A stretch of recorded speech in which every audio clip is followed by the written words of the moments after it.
ଭାରତର ରାଜଧାନୀ ନୂଆଦିଲ୍ଲୀ ପାଲଟିଛି ବିଶ୍ୱ ରାଜନୀତିର ଏପିକେଣ୍ଟର।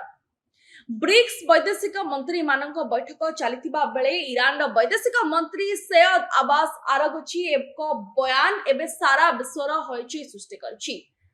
ତେବେ ଆମେରିକାକୁ ସିଧାସଳଖ ଟାର୍ଗେଟ କରି ଆରାଗଚି ଯାହା କହିଛନ୍ତି ତାହା ହୁଏତ ହ୍ୱାଇଟ୍ ହାଉସର ନିଦ ହଜାଇ ଦେଇପାରେ। ତେବେ ଆମେରିକାକୁ ଏକ ଆହତ ପଶୁ ସହିତ ତୁଳନା କରିବା ସହ ସେ ଏହି ସୁପର ପାୱାର ଗୁଣ୍ଡାରା ଶେଷ କରିବାକୁ ଆହ୍ୱାନ ଦେଇଛନ୍ତି। ତେବେ ବ୍ରିକ୍ସ ମଞ୍ଚରେ ଇରାନ କାହିଁକି ଆମେରିକା ଉପରେ ଏତେ ବର୍ଷିଲା? ଇତିହାସର ଅଳିଆ ଗଦାକୁ ଆମେରିକାକୁ ଫୋପାଡ଼ିବା କଥା କାହିଁକି ଉଠିଲା? ଏବଂ ସବୁଠାରୁ ଗୁରୁତ୍ୱପୂର୍ଣ୍ଣ, ପ୍ରଧାନମନ୍ତ୍ରୀ ମୋଦିଙ୍କ ସହ ଇରାନ ମନ୍ତ୍ରୀଙ୍କ ବୈଠକରୁ ଭାରତକୁ କଣ ମିଳିବ? ଚାଲନ୍ତୁ ଏହି ପୁରା ଖବର ଉପରେ ନଜର ପକାଇବା। ତେବେ ନୂଆଦିଲ୍ଲୀରେ ଆୟୋଜିତ ଏହି 2 ଦିନିଆ ବୈଠକରେ ଇରାନ ସ୍ୱର ସବୁଠାରୁ ଶାଣିତ ଥିଲା। ବୈଦେଶିକ ମନ୍ତ୍ରୀ ଆରାଗଚି କହିଛନ୍ତି ଯେ ବିଶ୍ୱ ଇତିହାସ ଏବେ ଏକ ନୂଆ ମୋଡରେ ଅଛି। ସେ ଦାବି କରିଛନ୍ତି ଯେ ଆମେରିକାର ଜୋର ଜବରଦସ୍ତି ନୀତି ଏବେ ଶେଷ ହେବାକୁ ଯାଉଛି। ତାଙ୍କ ମତରେ ଆମେରିକା ଏକ ଆହତ ପଶୁ ଭଳି ବ୍ୟବହାର କରୁଛି। ଯେତେବେଳେ ଏକ ସାମ୍ରାଜ୍ୟ ପରାଜୟର ଦ୍ୱାର ଦେଶରେ ଥାଏ, ସେ ନିଜକୁ ରକ୍ଷା କରିବା ପାଇଁ ଯେକୌଣସି ସୀମାକୁ ଯାଇପାରେ ଏବଂ ଗର୍ଜନ କରେ। ଏଠାରେ ବୁଝିବାକୁ ହେବ ଯେ ଇରାନ ଉପରେ ଆମେରିକା ବର୍ଷ ବର୍ଷ ଧରି ଆର୍ଥିକ କଟକଣା ଲଗାଇ ଆସିଛି। କେବଳ ଇରାନ ନୁହେଁ, ବ୍ରିକ୍ସର ଅନେକ ସଦସ୍ୟ ରାଷ୍ଟ୍ର ଯେପରି ରୁଷ ଏବଂ ଚୀନ ମଧ୍ୟ ଆମେରିକାର ଏହି ସାନସେସନ ପଲିଟିକ୍ସ ବା କଟକଣା ରାଜନୀତି ଶିକାର ହୋଇଛନ୍ତି।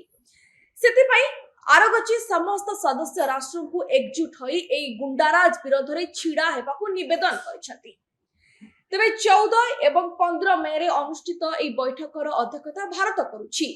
ବ୍ରିକ୍ସ ଏବେ କେବଳ ଏକ ଆର୍ଥିକ ସଂଗଠନ ହୋଇ ରହିନାହିଁ, ବରଂ ଏହା ପାଶ୍ଚାତ୍ୟ ଦେଶଗୁଡ଼ିକର ଏକଛତ୍ରବାଦ ବିରୋଧରେ ଏକ ମଜବୁତ ବିକଳ୍ପ ଭାବେ ଉଭା ହୋଇଛି।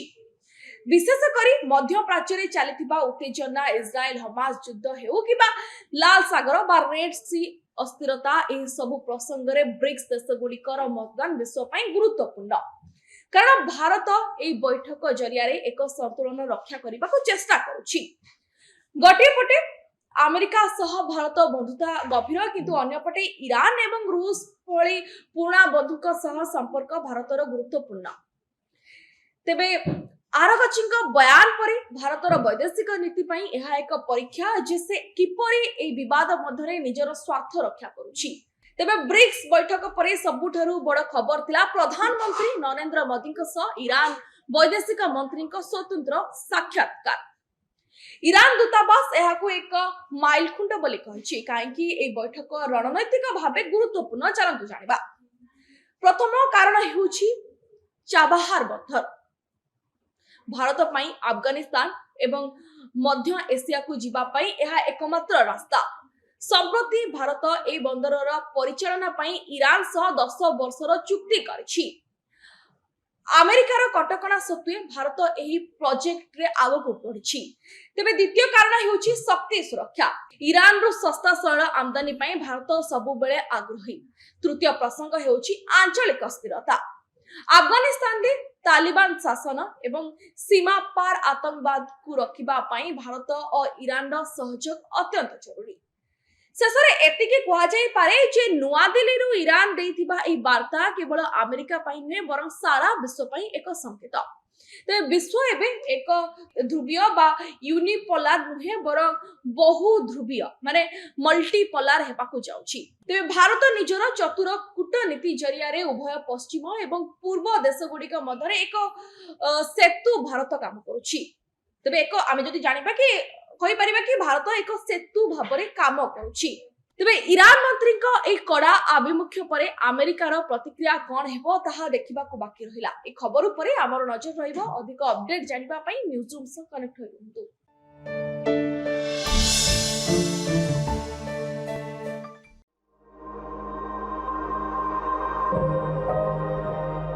विश्व तैल बजार रे एबे बड़ हलचल। भारतर शक्ति सुरक्षा नहीं सृष्टि होईची बड़ प्रश्नवाची।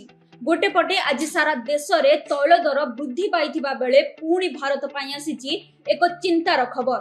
କାରଣ ମାତ୍ର 24 ଘଣ୍ଟା ପରେ ଅର୍ଥାତ୍ ମେ 16 ତାରିଖ ରାତି 12ଟା ପରେ ଭାରତକୁ ରୁଷରୁ ରିହାତି ଦରରେ ମିଳୁଥିବା ଅଶୋଧିତ ତୈଳ ଆମଦାନୀ ଉପରେ ରୋକ ଲାଗିପାରେ। କାରଣ ଯଦି ଆମେରିକା ପକ୍ଷରୁ ମିଳିଥିବା ସ୍ୱତନ୍ତ୍ର ରିହାତି ଅବଧି ବୃଦ୍ଧି ନ କରାଯାଏ ତାହେଲେ ଭାରତ ଆଉ ରୁଷ ଠାରୁ ତେଲ କିଣିପାରିବ ନାହିଁ। ତେବେ ଭାରତୀୟ ବଜାରରେ ପେଟ୍ରୋଲ ଏବଂ ଡିଜେଲ ଯୋଗାଣରେ ବଡ଼ ସଂକଟ ଦେଖାଦେବାର ସମ୍ଭାବନା ରହିଛି। ଏହି କାରଣରୁ ଓ ଆଜି ଖାଉଟିଙ୍କ ଉପରେ ଯେଉଁ ମହଙ୍ଗା ମାଡ଼ ହୋଇଛି ହୁଏତ ତାହା ଆହୁରି ମଧ୍ୟ ବଢ଼ିପାରେ। ଗତ 75 ଦିନ ଧରି ହର୍ମୁଜ ପ୍ରଣାଳୀରେ ଚାଲିଥିବା ଅସ୍ଥିରତା ଏବଂ ବିଶ୍ୱ ତୈଳ ଯୋଗାଣ ବାଧାପ୍ରାପ୍ତ ହେବା ଯୋଗୁଁ ଭାରତ ଚାପରେ ରହିଛି। ରୁଷରୁ ତେଲ କିଣିବା ଉପରେ ଆମେରିକା ଲଗାଇଥିବା ପ୍ରତିବନ୍ଧକରୁ ଭାରତକୁ କିଛି ସମୟ ପାଇଁ ରିହାତି ବା ୱେଭର ମିଳିଥିଲା। ଏହି ଅବଧି ପ୍ରଥମେ ମାର୍ଚ୍ଚରେ ଅନୁମୋଦିତ ହୋଇଥିଲା ଏବଂ ପରେ ବୃଦ୍ଧି କରାଯାଇଥିଲା। ବର୍ତ୍ତମାନ ସୂଚନା ଅନୁଯାୟୀ ଏହି ରିହାତି ମେ 16 ତାରିଖ ମଧ୍ୟରାତ୍ରିରେ ଶେଷ ହେବାକୁ ଯାଉଛି। ଭାରତ ପକ୍ଷରୁ ପୁଣି ଥରେ ୱାଶିଂଟନକୁ ଅନୁରୋଧ କରାଯାଇଛି ଯେ ଦେଶର ଆର୍ଥିକ ସ୍ଥିତି ଏବଂ ସାଧାରଣ ଜନତାଙ୍କ ସ୍ୱାର୍ଥ ଦୃଷ୍ଟିରୁ ଏହି ଅବଧିକୁ ଆହୁରି ବୃଦ୍ଧି କରାଯାଉ। ବ୍ଲୁମବର୍ଗର ଏକ ରିପୋର୍ଟ ଅନୁଯାୟୀ ୟୁକ୍ରେନ ଉପରେ ରୁଷର ଆକ୍ରମଣ ପରଠାରୁ ଆମେରିକା କ୍ରମାଗତ ଭାବେ ଭାରତ ଉପରେ ଚାପ ପକାଇ ଆସୁଛି। ମସ୍କୋରୁ କମ୍ ଦାମରେ ତେଲ କିଣି ରୁଷର ଅର୍ଥନୀତିକୁ ସହାୟତା ନ କରିବା ପାଇଁ ୱାଶିଂଟନ ବାରମ୍ବାର କହୁଛି। ମାତ୍ର ଭାରତୀୟ ଅଧିକାରୀମାନେ ସ୍ପଷ୍ଟ କରିଛନ୍ତି ଯେ ଶକ୍ତି ଯୋଗାଣ ସୁନିଶ୍ଚିତ କରିବା ଦେଶ ପାଇଁ ସର୍ବୋଚ୍ଚ ପ୍ରାଥମିକତା। ଯଦି ତୈଳ ବଜାରରେ ଅସ୍ଥିରତା ଲାଗି ରୁହେ ତେବେ ଏହାର ପ୍ରଭାବ ସାଧାରଣ ଖାଉଟିଙ୍କ ପକେଟ ଉପରେ ପଡ଼ିବ ଏବଂ ଦେଶରେ ମୁଦ୍ରାସ୍ଫୀତି ବଢ଼ିବ। ଏହା ସହ ଭାରତର ବୈଦେଶିକ ମୁଦ୍ରା ଭଣ୍ଡାର ମଧ୍ୟ ଲଗାତାର କମ୍ ହେଉଛି। ତ ଏଇଭଳି ସ୍ଥିତିରେ ଭାରତ କେବେ ବି ଶସ୍ତା ରୁଷ ତେଲ ଛାଡ଼ି ପାରିବ ନାହିଁ। ତେଣୁ ରିହାତି ଅବଧି ଶେଷ ହେବା ପୂର୍ବରୁ ଭାରତୀୟ ତୈଳ ବିଶୋଧନାଗାର ଗୁଡ଼ିକ ଦ୍ରୁତ ଗତିରେ ତେଲ କିଣିବାରେ ଲାଗିଛନ୍ତି। କ୍ଲେପର ତଥ୍ୟ ଅନୁଯାୟୀ ମେ ମାସରେ ରୁଷରୁ ଆମଦାନୀ କରାଯାଉଥିବା ତେଲ ଦୈନିକ 2.3 ନିୟୁତ ବ୍ୟାରେଲରେ ପହଞ୍ଚି ଏକ ନୂଆ ରେକର୍ଡ ସୃଷ୍ଟି କରିଛି। ତେବେ ଆମେରିକାର କଡ଼ା ନିୟମ ଯୋଗୁଁ ଭାରତ ରୁଷରୁ ଆସୁଥିବା ଏଲ୍ଏନ୍ଜି ଗ୍ରହଣ କରିବାକୁ ମନା କରିଦେଇଛି। ଏହି କାରଣରୁ ଏକ ରୁଷୀୟ ଜାହାଜ ଏବେ ସିଙ୍ଗାପୁର ନିକଟରେ ଫସି ରହିଛି। ଏହି ସଂକଟ ମଧ୍ୟରେ କେନ୍ଦ୍ର ପେଟ୍ରୋଲିୟମ ମନ୍ତ୍ରୀ ହରଦୀପ ସିଂ ପୁରୀ ଦେଶବାସୀଙ୍କୁ ଆଶ୍ୱାସନା ଦେଇଛନ୍ତି। ସିଆଇଆଇ ବାର୍ଷିକ ସମ୍ମିଳନୀରେ ସୂଚନା ଦେଇ ସେ କହିଛନ୍ତି ଯେ ଭାରତ ପାଖରେ ପର୍ଯ୍ୟାପ୍ତ ପରିମାଣରେ ସଂରକ୍ଷିତ ଷ୍ଟକ୍ ରହିଛି। ଏଲ୍ଏନ୍ଜି ଷ୍ଟକ୍ 69 ଦିନ ପାଇଁ ପର୍ଯ୍ୟାପ୍ତ ଏବଂ ଏଲ୍ପିଜି ଷ୍ଟକ୍ 45 ଦିନ ପାଇଁ ମହଜୁଦ ରହିଛି। ଦୈନିକ ଏଲ୍ପିଜି ଉତ୍ପାଦନକୁ 36,000 ଟନ୍ରୁ ବଢ଼ାଇ 54,000 ଟନ୍ କରାଯାଇଛି। ଏହି ଗୁରୁତ୍ୱପୂର୍ଣ୍ଣ ପ୍ରସଙ୍ଗରେ ଆଲୋଚନା କରିବାକୁ ଏପ୍ରିଲ 30ରେ ରୁଷର ଉପଶକ୍ତି ମନ୍ତ୍ରୀ ପାଭେଲ ସୋରକିନ୍ ଭାରତ ଗସ୍ତ କରିଥିଲେ। ଆଗାମୀ ଜୁନ ମାସରେ ପୁଣି ଥରେ ଉଭୟ ଦେଶ ମଧ୍ୟରେ ବୈଠକ ବସିବାର ସମ୍ଭାବନା ରହିଛି। ତେବେ ବର୍ତ୍ତମାନ ସମସ୍ତଙ୍କ ନଜର ଆମେରିକାର ପରବର୍ତ୍ତୀ ନିଷ୍ପତ୍ତି ଉପରେ ରହିଛି। ଯଦି ଆମେରିକା ନିଜ ଜିଦ୍ରେ ଅଟଳ ରୁହେ ତେବେ ଭାରତକୁ ଅନ୍ୟ ଉତ୍ସରୁ ମହଙ୍ଗା ଦରରେ ତେଲ କିଣିବାକୁ ପଡ଼ିବ, ଯାହାର ପ୍ରଭାବ ପେଟ୍ରୋଲ ପମ୍ପରେ ଦେଖିବାକୁ ମିଳିବ। ଓ ବିଗତ 2 ଦିନ ଧରି ଯେଉଁଭଳି ଭାବରେ ଭାରତରେ ତୈଳ ସଂକଟ ଦେଖାଦେଇଛି, ଏଇଭଳି ସ୍ଥିତିରେ ଭାରତ କ'ଣ ସତରେ ଆମେରିକା ଚାପରେ ରୁଷରୁ ତୈଳ ଆମଦାନୀ ବନ୍ଦ କରିଦେବ ଓ ଏହାକୁ ନେଇ ଏକ ବଡ଼ ପ୍ରଶ୍ନବାଚୀ ସୃଷ୍ଟି ହୋଇଛି। କ'ଣ ସତରେ ଭାରତ ସରକାର ଟ୍ରମ୍ପଙ୍କ ଚାପରେ ଆସି ଭାରତୀୟଙ୍କ ଆବଶ୍ୟକତାକୁ ଜଳାଞ୍ଜଳି ଦେବେ କି ନାହିଁ ଏହା ସମୟ କହିବ। ତେବେ ଯଦି ଏହାକୁ ନେଇ କିଛି ଅଧିକ ଅପଡେଟ୍ ଆସେ ଆମେ ଆପଣଙ୍କୁ ନିଶ୍ଚିତ ଜଣାଇବୁ। ସେ ପର୍ଯ୍ୟନ୍ତ ଭିଡ଼ିଓଟି ଭଲ ଲାଗିଥିଲେ ଲାଇକ୍ କରିବେ ଓ ଏଇଭଳି ଅନ୍ୟ ଭିଡ଼ିଓକୁ ଦେଖିବା ପାଇଁ ଚ୍ୟାନେଲକୁ ସବସ୍କ୍ରାଇବ୍ କରନ୍ତୁ।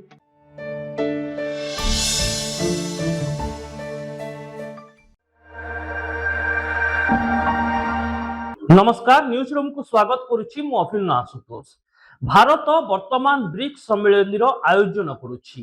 यार भितरे ब्रिक्स राष्ट्र गुड़िकर प्रतिनिधि भारत में उपस्थित अछंती, जोथिरे इज्राएल रो प्रतिनिधि मध्य अछंती एवं ईरान रो प्रतिनिधि मध्य अछंती, जहाँ भारत सामने एक बड़ कूटनैतिक चैलेंज सृष्टि करिछि। आमे समस्त जानिछु जे वर्तमान समय रे अमेरिका इज्राएल और ईरान भितर युद्ध चलिछि बा युद्धर वातावरण रही।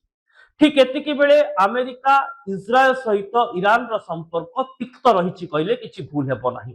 स्वाभाविक भाव में जितेबाला युद्ध चले सेतेबाला शत्रु राष्ट्र सह संपर्क तिक्त रही थाए, किंतु ईरान सहित इज्राएल रो तिक्तता को नहीं वर्तमान भारत कूटनैतिक द्वंद्व भितर रही।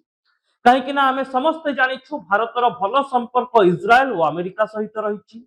एमिति कि 2017 मसीहा पर ठारू भारत इज्राएल ठारू सबुठारू अधिक क्षेपणास्त्र बा युद्ध सामग्री किणुवा देश। प्राय 1 दशंधि अधिक समय धरी भारत को अनेक क्षेपणास्त्र ड्रोन एवं युद्ध अस्त्रशस्त्र प्रेरण करि आसुछि बा बिक्री करि आसुछि इज्राएल। एमिति कि प्रतिरक्षा दृष्टि भारत इज्राएल पाखरे निर्भरशील कहले किछि भूल हेबो नाही। अपर पक्षरे भारत निजर बजार आवश्यकता अर्थनैतिक एवं सामाजिक आवश्यकता पूरण करिबा पई इज्राएल परे ईरान सहित मध्य भल संपर्क रही। भारत को आसुथबा प्राय 40 भाग तैल एवं तैल इंधन सामग्री ईरान और मध्यप्राच्य देश गुड़िक आसी एथिपाई भारत हर्मोज प्रणाली उपरे निर्भर मध्य करिथाए। जो हर्मोज प्रणाली को केतेबेले बंद कर देउछि ईरान, केतेबेले खोली देउछि ईरान एवं वर्तमान भारत रे मध्य धीरे धीरे गैस एवं इंधन संकट बढ़िबारे लागिछि। एभली एक स्थिति रे इज्राएल सहित संपर्क को खराब करि परिबो नाही भारत एवं ईरान को मध्य कोनोसी प्रकार तिक्त अनुभूति देबा पई चाहिबो नाही आम देश। तेबे एभली एक द्वंद्वात्मक परिस्थिति भितर एक रिपोर्ट सबुठारु बड़ चिंता बढ़ाई देछि। ए रिपोर्ट कहूछि जेतेबेले अमेरिका ईरान और इज्राएल रो युद्ध आरंभ होई नथिला बा युद्ध हेबार ठीक किछि मास पूर्वरु इज्राएल राष्ट्र मुख्य नेतान्याहू यूएई को एक गुप्त यात्रा करथिले बा गुप्त विजिट करथिले। सेतेबेले से यूएई रो अधिकारी मानक सहित नेतृत्व मानक सहित आलोचना करथिले एवं एही आलोचना केउठी ना केउठी संभाव्य युद्ध परिस्थिति उपरे मध्य केंद्रीभूत थिला। वर्तमान जेतेबेले ईरान रो वैदेशिक मंत्री अब्बास आरगची भारत आसीछंती सेतेबेले से स्पष्ट करूछंती जे यूएई सहित ईरान केबे मध्य भल संपर्क रखिबा पई चाहिबो नाही, जेहेतु यूएई पड़ोसी राष्ट्र होई मध्य ईरान विपक्ष रे युद्ध सृष्टि करिबारे इज्राएल को सहयोग करिछि। आमे समस्त जानिछु जे ईरान केमिति यूएई रो विभिन्न तैल भंडार एवं वाणिज्यिक अनुष्ठान उपरे मध्य आक्रमण करिथिला। दुई देश मध्य वर्तमान कूटनैतिक एवं प्रतिरक्षा संपर्क तिक्ततारु तिक्त स्तर रे गति करुछि। एभली स्थिति रे भारत करिबो कोन? भारत निजर प्रतिरक्षा आवश्यकता पूरण करिबा पई इज्राएल सहित अनुबंधित रही। अमेरिका सहित भारतर वाणिज्यिक चुक्ति मध्य रही। अपर पक्षरे मध्यप्राच्य रे भारतर पाखापाखि 1 कोटी नागरिक विभिन्न स्थान रे चाकरी करूछंती एवं मध्यप्राच्य रे ईरान यूएई देश भली देश सहित मध्य भारतर संपर्क बेस भल रही। एक रिपोर्ट कहूछि जे प्रत्येक वर्ष भारतरु 1 लाख रु अधिक लोक यूएई को जाइथांती चाकरी करिबा दृष्टिरु। एही दृष्टिरु यूएई सहित भारत संपर्क खराब करिबा पई चाहिबो नाही। सेपटे जेतेबेले भारत रे मध्य तैल एवं इंधन समस्या देखा देलानी, संकट देखा देलानी एवं भारत निजर तैल और इंधन आवश्यकता पूरण करिबा पई ईरान और हर्मुज प्रणाली उपरे निर्भरशील। एणु भारत केबे चाहिबो नाही जे ईरान विपक्ष रे जिबा पई। एई युद्ध आरंभ ठारू भारत एक दूरता मध्य निजर रखी आसी, जहाँ विभिन्न समय भारतर कूटनैतिक गतिविधि को नहीं प्रश्न मध्य छिड़ा करुछि। कहीं भारत ईरान सहित संपर्क भल रखिथिला, किंतु जेतेबेले अयतुल्लाह खमेनींकर मृत्यु हेरा युद्ध समय तुरंत भारत कौनसी प्रतिक्रिया देई नथिला। अपर पक्षरे जेतेबेले भारत ईरान को सहयोग कथा आसिला सेतेबेले ईरान रो साधारण लोकों को आर्थिक सहयोग करिबा पई मध्य भारतर अनेक संगठन आगको बढ़िथिले। विशेष भाव में जम्मू काश्मीर एवं उत्तर भारतर विभिन्न संख्यालघु संप्रदायर लोक आर्थिक सहायता ईरान को जोगाई देथिले। एणु ईरान सहित भारतर गोटे सामाजिक अर्थनैतिक और वाणिज्यिक संपर्क भल रही। किंतु एही संपर्क भितर सबुठारु बड़ चिंताजनक परिस्थिति आसुची इज्राएल एवं अमेरिका सहित यूएई भली देश सहित निजर संपर्क को बजाय रखिबा। कहीं प्रतिरक्षा दृष्टि वाणिज्यिक कारबार दृष्टि देशर आवश्यकता इज्राएल पाखरे मध्य रही, भारत पाखरे मध्य रही। एणु अमेरिका पाखरे मध्य आवश्यकता रही। एही दृष्टि दर्शक बंधु वर्तमान समय भारत जो मध्य कूटनैतिक निष्पत्ति नेब बेस भावी चिंती नेबा दरकार। युद्ध समय मध्य भारत ना ईरान रो सपक्ष रे कोनोसी मत रखिथिला ना इज्राएल और अमेरिका को कोनोसी सहयोग करिथिला। भारत आरंभरु निजर स्टैंड क्लियर करिछि जे युद्धर अवसान हेबा दरकार एवं गोटे प्रगतिशील आलोचना शांतिर आलोचना ए युद्ध क्षेत्र रे नियोजित 3 देश भितर हेबा उचित। हुए तो भारत एठी मध्यस्थता करबा को आग्रह प्रकाश करि नाही। कूटनैतिक दृष्टि एक भल पदक्षेप बोली विश्वर कूटनैतिक एवं प्रतिरक्षा संपर्कित गतिविधि उपरे नजर रखुवा विश्लेषक माने निजर मत देइछंती। जो मध्यस्थता करबा पई पाकिस्तान बाचलामी देखैला, पागलामी देखैला एवं पाकिस्तान को मध्य एथिपाई लोकहसा कहबाकू पड़िला। एवं गोटे कथा जेतेबेले मध्यस्थता करिवार कथा आसे सेतेबेले हुए तो निरपेक्ष मध्यस्थता युद्धर विभिन्न पक्ष भितर करा जाए, किंतु केउठी ना केउठी मध्यस्थता करुवा राष्ट्रर गोटे दुर्बलता एक निर्दिष्ट देश प्रति रहिबार आशंका को एड़ाई दिया जाई न पारे, जेउथिपाई आज पाकिस्तान लोकहसा हेउछि, जेउथिपाई पाकिस्तान रो कूटनैतिक संपर्क दुर्बल बोली कहा जाउछि। भारत एभली मध्यस्थता करिबा पई आग्रह प्रकाश करि न पारिबा एक परिपक्व निष्पत्ति निर्दिष्ट निश्चित भाव, किंतु वर्तमान भारत केमिति निजर कूटनैतिक संपर्क को यूएई पाखरे रखिबो, इस्राएल पाखरे रखिबो एवं अमेरिका पाखरे बलवत्तर रखिबो, ताहा हेउछि बड़ कथा। युद्ध में भारत सीधा सड़क अंशग्रहण करू नाही। ईरान को जो सहयोग आर्थिक स्तर में मिली सामाजिक दृष्टि लोक दि जाइछि, अर्थात किछि भारतीय निजर सामाजिक दृष्टिकोण निजर नैतिकता दृष्टिकोण संपर्क दृष्टिकोण ईरान रो किछि नागरिकों को सहयोग करिसंती, किंतु ईरान सहित कूटनैतिक संपर्क बजाय रखी भारत को वर्तमान विभिन्न तैल जहाज गुड़ी को आनिबा को पड़िबो। एणु इस्राएल एवं अमेरिका को निर्दिष्ट भाव में संतुष्ट करबा पई भारत कोनोसी पदक्षेप नहीं न पारे, अर्थात युद्धरु गोटे पक्ष न होई दूरता अवलंबन करी निजर कूटनैतिक संपर्क को अमेरिका, इस्राएल और ईरान सहित भारत को बलवत्तर रखा पड़िबो। एहा द्वारा ही भारत निजर तैल और इंधन आवश्यकता मध्य पूरण करि परिबो, सेतिरे कोनोसी आशंका सृष्टि हेबो नाही।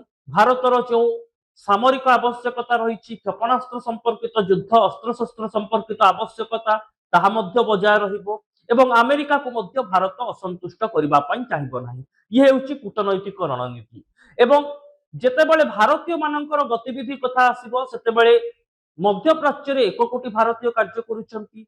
अमेरिका मध्य बहु संख्यार भारतीय सेठाकार स्थायी नागरिकत्व नहीं काम करूछंती, अनेक भारतीय प्रवासी भाव में सेठारे काम करूछंती। एणु सही लोक मानक सुरक्षा दृष्टि अमेरिका एवं इस्राएल भली राष्ट्र सहित मध्य भारत को संपर्क मजबूत रखा पड़िबो। निजर आवश्यकता को पूरण करबा पई विश्व संगठन जो मापदंड रही तारी आधार रही जदि भारत निजर कार्य करे एवं निजर आवश्यकता पूरण करबा पई कोनोसी देश सहित कोनोसी अस्थायी चुक्ति करूछि, तेबे एहा केबे मध्य अग्रहणीय बोली विवेचना करा जिवो नाही, जहाकू वर्तमान भारत निजर मानदंड करी आगो को बढ़िबा उचित बोली कहा जाउछि। तेबे दर्शक बंधु एभली रिपोर्ट देखबा पई न्यूज रूम को हमर सोशल मीडिया साइट यूट्यूब और फेसबुक रे लाइक करंतु, वीडियो को शेयर करंतु, चैनल को सब्सक्राइब करंतु और कमेंट बॉक्स रे निजर मतामत निश्चित लिखंतु। रहूछि नमस्कार।